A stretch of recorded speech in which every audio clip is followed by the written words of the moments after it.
Welcome back into a Friday edition of the Daft on Draft podcast. And as always on Fridays, we are breaking down the weekend slate of games. Sorry, Army Temple. We didn't get to you on Thursday night for everybody who stayed up to watch that game. This is a very fun slate of games, very high implications for not only college football landscape as a whole, but there's a lot of really fun 2025 NFL draft matchups to talk about in this slate of games as well. Before we do that, I can't do it by myself. I can't fly this plane alone. So Dalton Miller has once again and will always join the show. So Dalton, what is up? What is up is I have to ask you the age old man question. Since you brought up planes and flying, could you, in an emergency, is it the land a plane? Hell no. Absolutely not. I don't know. I love that you're like a real person with real objective thoughts. Like the adrenaline, nobody could. That doesn't have the adrenaline would kick in, and I'd probably go straight to like rescue mode of like, okay, well, how do we get these rafts out of the doors? You know, the doors that like fly off and the rafts fly out. Like, how do we get to that? But if we're going down, we're going down. It doesn't even matter. Yeah, no, I agree with that 100%. Yeah. All right, let's get into it. We don't have to like talk a lot about Miami, Virginia Tech, but I think we want to bring up Cam Ward. Yeah. Because Cam Ward has been unbelievable so far. Mm-hmm. But we've seen stretches like this from Cam Ward in the past. And then what I lovingly refer to as the bozo gene. I don't know if Cory I call the bozo gene as well. Yeah. But like Josh Allen has the bozo gene. Mm-hmm. So like you can be an elite quarterback and have the bozo gene. I actually think many of the elite quarterbacks have the bozo gene. You have to know when to release like that second dog. You have to know when to let that second dog out. Yes. And it's very sparingly.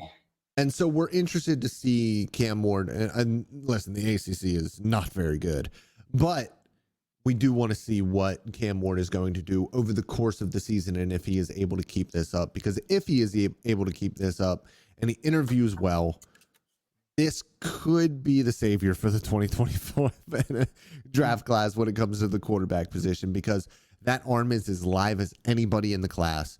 And the athleticism is obviously there with him as well. Yeah, for sure.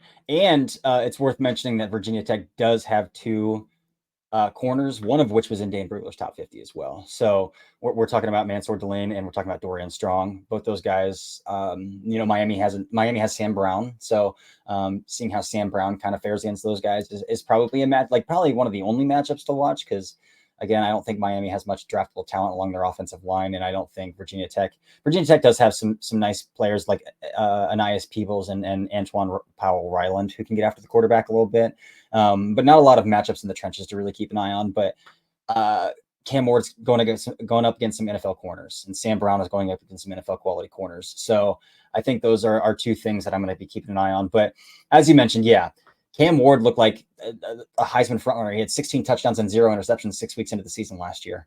And then the wheels kind of fell off once he got into Pac-12 play, right? Deep into Pac-12 play at Washington State. So again, he's doing the same kind of stuff this year where he's lighting up, and he did light up Florida, but again, Texas A&M's backup quarterback also lit up Florida. So like, it's hard to tell what kind of program. Florida is in a literal swamp right now. So I don't know if that's much of an indication of things, but now we're going to start getting into some ACC play, and can he keep doing it?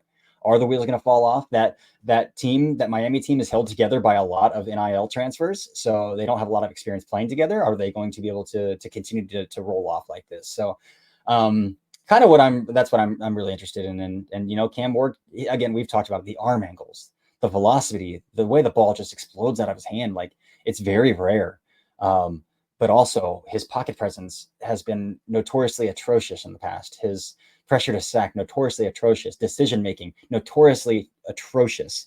So let's see if he can let that bozo gene out when it's needed most. Like Venom, right? The Marvel character Venom. Like he's got to know when to let Venom out. So yeah, we'll see about that. Next one though is Kentucky Ole Miss, and this one's got one of our guys that we've talked a lot about at this podcast with another another top 50 prospect in a wide receiver corner matchup.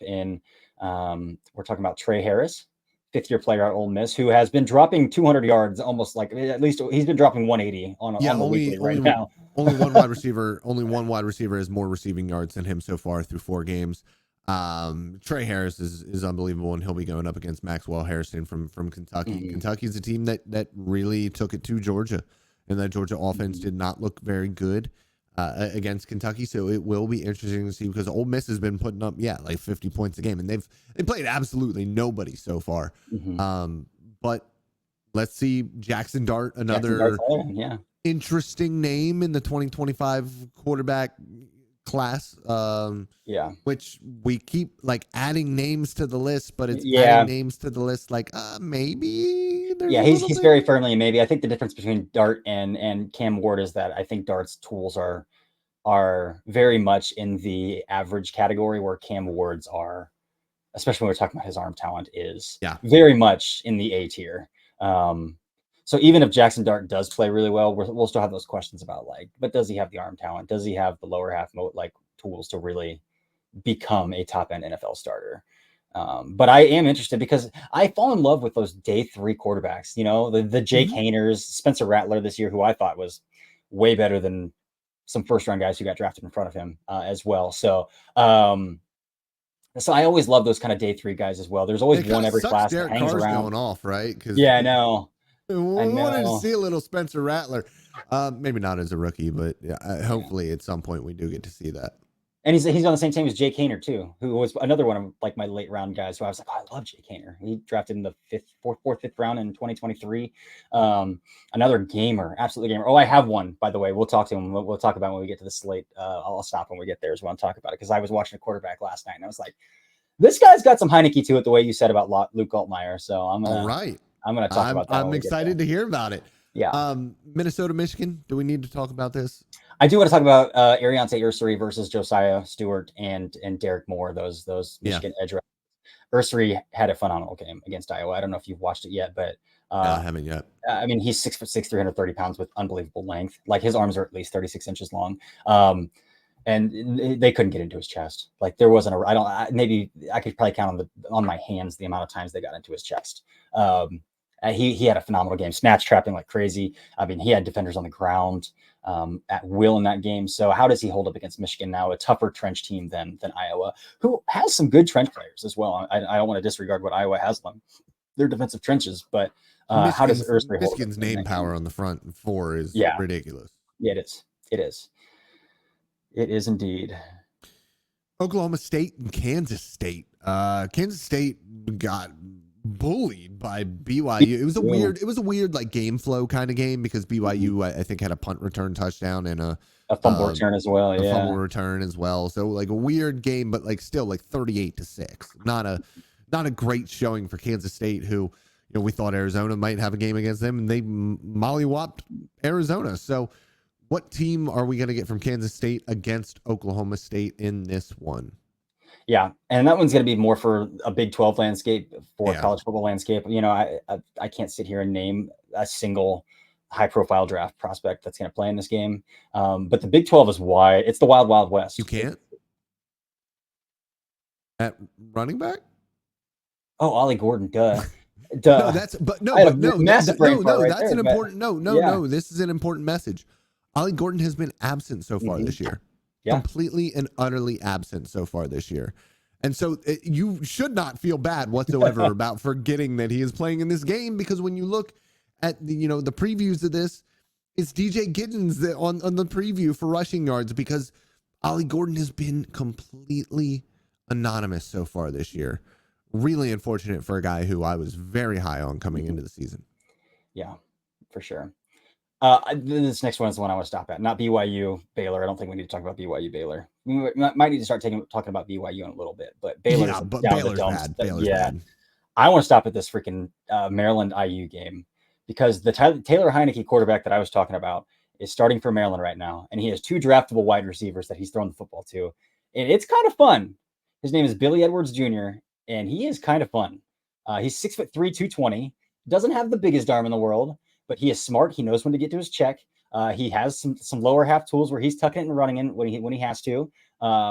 He would come in relief for Tua on design, or Talia on design runs last year as well. He's kind of like a little Spitfire back there, and he's 6 foot. He's listed 6'3", 220, so he's probably 6'1.5", 6'2", 215 probably. But So he doesn't have like the ideal body type. You'd like him a little bit bigger. But again, if we're talking about that day 3 quarterback that I'm going to fall in love with, Billy Edwards has the chance. And Curtis Rourke on the other side of the football might have a good chance too. Because Cignetti has those boys freaking flying down the field, which is something that Bloomington, Indiana is not used to. I mean, they're putting up like 50 points at will per game. It's a lot of fun right now. So that game has sneaky, like college football, chaotic fun potential. And Ohio Prather legend. Ohio legend. And his brother's an Ohio legend too, who Jacksonville's practice squad and CFL. He ripped up the CFL that one year. Yep. And now I think he's never going to leave a practice squad for as long as he wants to stay in the NFL, because he's already proven like I can at least hang on a practice squad, and you're still making 25 grand a week on a practice squad. So like, it's good money. Not a bad gig. Yeah. So, but that game has some chaotic fun. And again, Maryland has 2 draft eligible guys at wide receiver who are going to get drafted, and Kalen Prather and Ty Felton. Ty Felton's one of the best receivers in the nation right now, statistically. So that game's going to be a lot of fun to watch. The next one, and I'm excited for this one because I just want to see if Louisville is for real. That offense is so interesting to me to watch. I mean, that team is very interesting for me to watch. And Notre Dame, I've talked about this ad nauseum, not on this podcast, but, you know, on things like Twitter or X or whatever you want to call it. I love watching their defense. Outside of like the New Orleans Saints with Dennis Allen, I don't think there's a defense I enjoy watching more than Notre Dame's. The connection that they have in the secondary is unbelievable. Their 2 outside corners are playing their tails off so far this year. And I just love the way that they are coached, the linebackers, the way that they are coached in coverage. I mean, you're seeing guys who have to legitimately turn and run with slot guys and carry them up the seams. And the way that they are coached at the second level is so much fun for me. So very excited about this football game. Excited to see what happens with Notre Dame. 6-point favorites at home, but haven't looked great offensively so far this year. Yeah, and Louisville's got some dynamic playmakers. They've got a redshirt freshman tight end who can absolutely run. He's a California kid who Louisville recruited, and I have a little bit of a Tyler Shuck fatigue at this point. But you know, he's playing probably his best football in like his 6th season in college football at this point now. But and they've got some playmakers on the outside who can run too. So that will be a really fun game to watch. The next one, I think we need to talk about here. I don't know. How do you feel about Michigan State so far? Not great, but you're taking over a program that was way in the dumps. And I like Aiden Childs, but he's one of those guys who's playing with his bozo gene like fully out right now. And so that's kind of a bummer. The first real football game for Ohio State, so it is indeed. So I mean, that'll be a good test for Ohio State to see like how good are you? Good job blowing out Max Scholes and Marshall, but like, and Michigan State shouldn't really be. I mean, they're 24-point under. They're 24-point favorites in this game. So like, this game shouldn't be that close either. I mean, I think Michigan State lucked into the head coach they did because Oregon State got left out of a Power 4 conference that he had no choice but to jump to a Power 4 school that was hiring in Jonathan Smith, who had Oregon State playing some of their best football in years. But it's going to take some time for Michigan State to get back up there. I think Mel Tucker loaded up on transfers that one year with Kenneth Walker. And then after that, it was like, oh, we have nobody left. So I'm not super high on Michigan State. And this shouldn't be a tough game for the Buckeyes. Next game that we need to talk about, and I think we really only need to talk about this one for one particular matchup. This is Ayumanor versus the brother of AJ Terrell, Avion Terrell at Clemson, who I don't think he's draft eligible yet, right? He's only a true sophomore. Let me look that up. I believe he's only a true sophomore, but I could always be wrong. It says class sophomore. I think he is a true sophomore, yes. So not draft eligible yet, but once he becomes draft eligible, from name alone, he will be seen as an NFL player. And I think he looked pretty good as a true freshman for them last year. how does he look against, in my opinion, one of the best wide receivers in college football? That is the one thing that I'm going to be watching in that game. And just who is Clemson? They've been playing pretty Because well now. They've kind of turned it on here. I mean, it was yes, NC State and App State, but NC State had high hopes. I kind of faded NC State because I knew if you played Trace or Grayson McCall in anything other than the triple option, you're gonna really find out what kind of quarterback he is. And they have. I'm pretty sure he exited the game last game. I'm pretty sure they're benching Grayson McCall. Yeah. So that's cool. 60-year Grayson at this point. Yeah. But yeah, Alec Ayumanor in that game, did that Syracuse game, dude, that one-handed catch in the end zone. He's a fun player. He is indeed. Can I go back to one game that you kind of skipped over just for one matchup? Yeah, go for it. Okay, Arkansas, Texas A&M. I came into the season I almost brought that game up and then I passed on it. But yeah, I understand why you want to bring that up. I came into the season with Fernando Carmona as a top 5 tackle in this class. Again, we've had the emergence of Cam Williams, and those top 4 guys are like, I don't think they're moving. Like the top. I don't remember it was Connerly. So he could hop Connerly because I don't think Connerly's been super great this season. But those top 3, the 2 LSU guys and the 2 Kelvin Banks and the 2 Texas guys. So, but I think Carmona has held his own. Again, they played Oklahoma State and Colin Oliver, but I think Colin Oliver injured that game as well. But Fernando Carmona has jumped up in level of competition. He's been playing well. He's going against Nick Scorton, Shamar Turner this week though at Texas A&M. So this will be a really big test for his draft stock. And if he is the player that I think he is in terms of a pass protector, I know he's kind of a waste bender in the run game. I know he kind of struggles with balance getting out of his stance and one like moving in the forward direction out of his stance. But as a pass protector, I think he's one of the best in the nation. So we'll see if that holds up this week against a guy that many had as the top rated edge in the class coming out of summer scouting. So I'm excited for that one. And big dudes at Texas A&M. So yeah, that will be a fun one. This is the big one though. The big one. Georgia, Alabama. I mean, throw a stone and you will hit an NFL draft prospect in this football game. So it doesn't matter. We could talk about this game for an entire podcast, but at the end of the day, we talked about it on 2 podcasts ago when we did After Draft. We want to see Carson Beck elevate this offense. Mm-hmm. And we want to see Jalen Milroe against this defense. Those are the 2 things that we want to see more than anything else in this game, right? Yeah. Oh, 100%. That's what we want to see as well. Also worth looking out for is I think Michael Williams is finally coming back for this game as well. He's been out since the Clemson game for Georgia, who others had as the highest rated edge prospect in the class. Alabama has a true junior that is just now starting to get talked about off of the edge as well. His name is LT Overton, and he is a freak. Of course he is. He's number 22. He's an Alabama edge rusher. He's number 22. He is a freak. So LT Overton, and again, going back to I want to see Carson Beck elevate this offense. Just think, that the interior of that offensive line is good, right? Tate Ratledge, Fairchild, Jared Wilson. Those guys are good football players.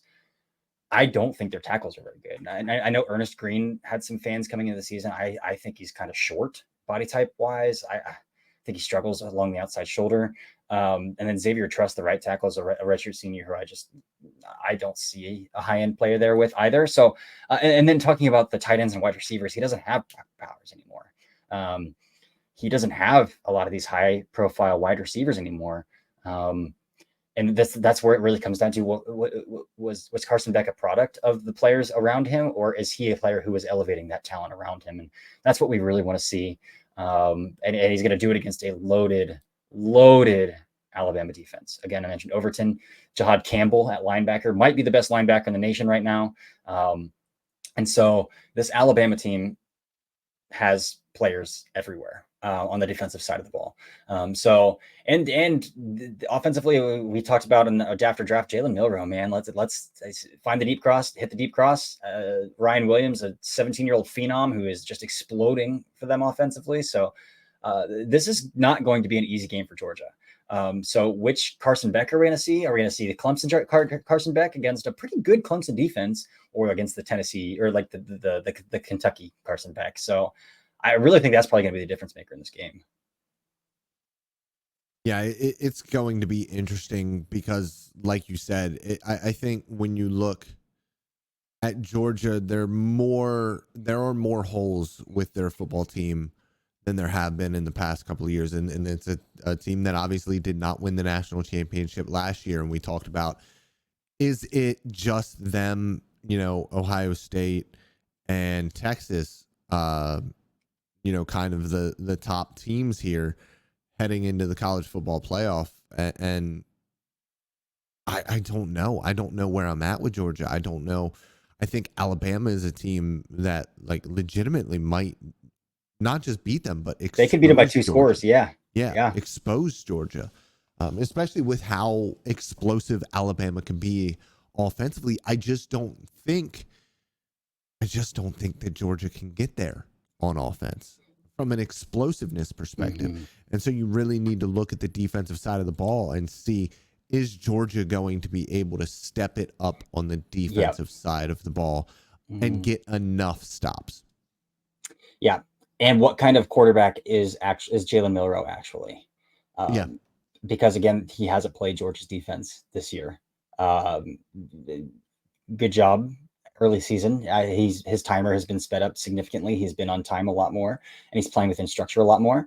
And he obviously the tools with Jalen Milroe have never been a question. But again, like you're playing Kirby Smart's defense now. You're playing these Georgia defenses that again, NFL talent everywhere on that defensive side of the ball, and they're going to throw you a lot more disguises as well than what you see in these non-conference games as well. Like schematically, Mm-hmm. like how are your eyes going to handle what Georgia's going to throw at you? So it's a huge game for both these quarterbacks. Huge game for both these quarterbacks. Yep. And another thing Jalen Milroe has to worry about is Malachi Starks there in the middle of the field. Yep. That'll be fun. I love Malachi Stark. I'd watch the tape. I love outstanding safety play, and that's exactly what you get from him. It's unbelievable. So very much fun there, like you talked about earlier. Michael Williams coming back is going to be huge, and then you have your sawed off rusher. Jalen Walker, as well. dude. So yeah.